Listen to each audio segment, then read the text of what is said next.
And ഇനിയുള്ളൊരു main ഒരു വിശേഷം എന്ന് പറഞ്ഞു കഴിഞ്ഞാൽ എനിക്ക് തോന്നുന്നു ഈ ഗൗരിയുടെ കരിയറിലെ വലിയൊരു മാറ്റം എന്നല്ല, ഒരു വേറൊരു പൊസിഷനിലേക്ക് എത്തിയതായിരിക്കും ജൂറി മെമ്പറായിട്ട്, അല്ലേ? കോവിഡിന്റെ ടൈമിൽ ഞങ്ങൾ എല്ലാവരും കൂടി 21 ദിവസം, ചില പടങ്ങളിൽ ടൈം ലെങ്ത് കുറയുമ്പോൾ ഞങ്ങൾ കൂടുതലും കുറയുന്നതനുസരിച്ച് 5 പടം 6 പടം കണ്ടിട്ടില്ല, 4 പടം 5 പടം 4 പടം 5 പടം എന്നുള്ള രീതിയിലായിരുന്നു. അത്രയും കാലം സിനിമ കാണാതിരുന്നതിന് ദൈവം എല്ലാം കൂടെ എനിക്ക് വേറൊരു പ്രൗഡ് ഫീലിംഗ് എന്ന് വെച്ചാൽ മരക്കാറ് ബാക്കി ആളുകൾ കാണുന്നതിന് മുൻപ് കാണാൻ പറ്റി. വീട്ടിൽ ചെന്ന വീട്ടിൽ ആരും മരക്കാറ് കണ്ടിട്ടില്ല, ഞാൻ മാത്രം 3 പ്രാവശ്യം മരക്കാറ് കണ്ടു ആ ഒരു ഇതിനു വേണ്ടി. അങ്ങനെ കുറെ മൂവികൾ കാണാൻ പറ്റി. ഒരുപാട് സുഹൃത്ത് ബന്ധങ്ങളുണ്ടായി. യുനാനിമസ് ആയിരുന്നു എല്ലാ ഡിസിഷനും, അല്ലാതെ ഒരു തർക്കമോ വഴക്കോ ഒന്നും ഉണ്ടായിരുന്നില്ല.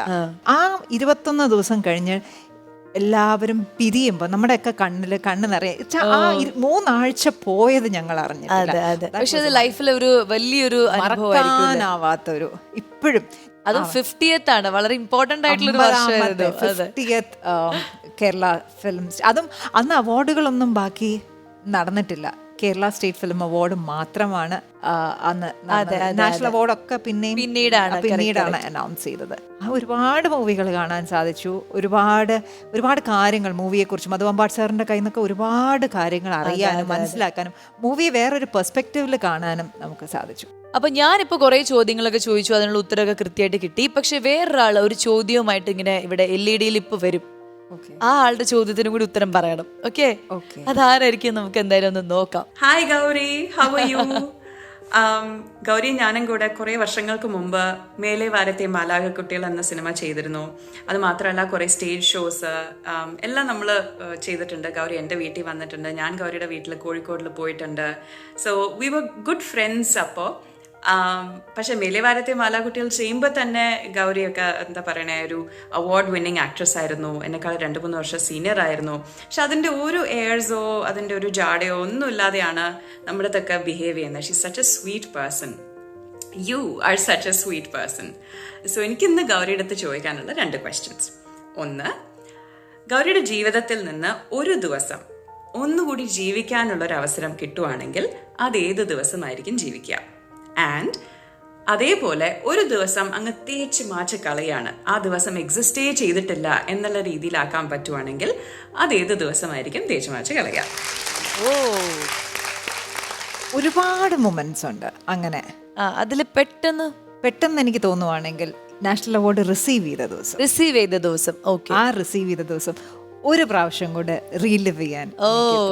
അന്നതെല്ലാം ഇപ്പൊ ആലോചിക്കുമ്പോൾ അതൊരു മായയായിട്ടാണ് തോന്നുന്നത്.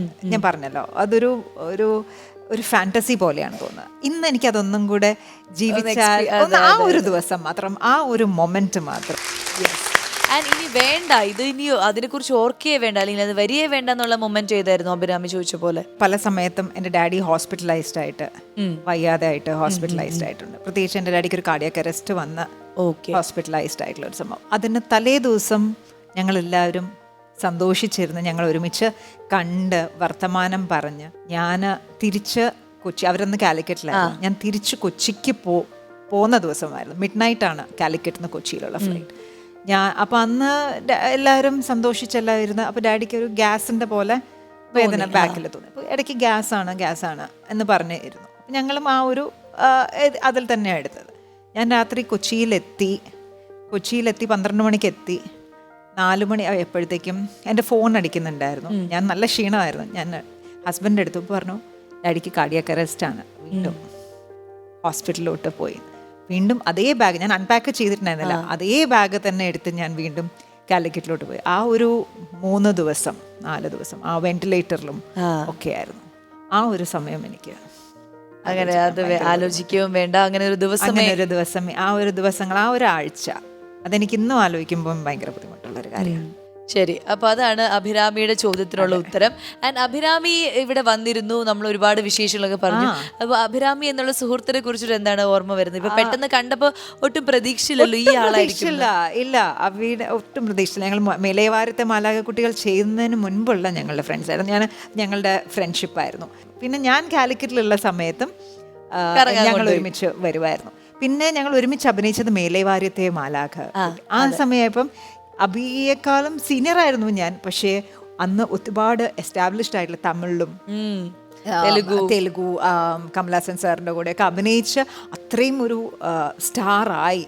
അതെ അന്ന് also we had A very nice time. നമ്മൾ ഷോസ് ചെയ്തിട്ടുണ്ട്, പ്രോഗ്രാംസ് ചെയ്തിട്ടുണ്ട്.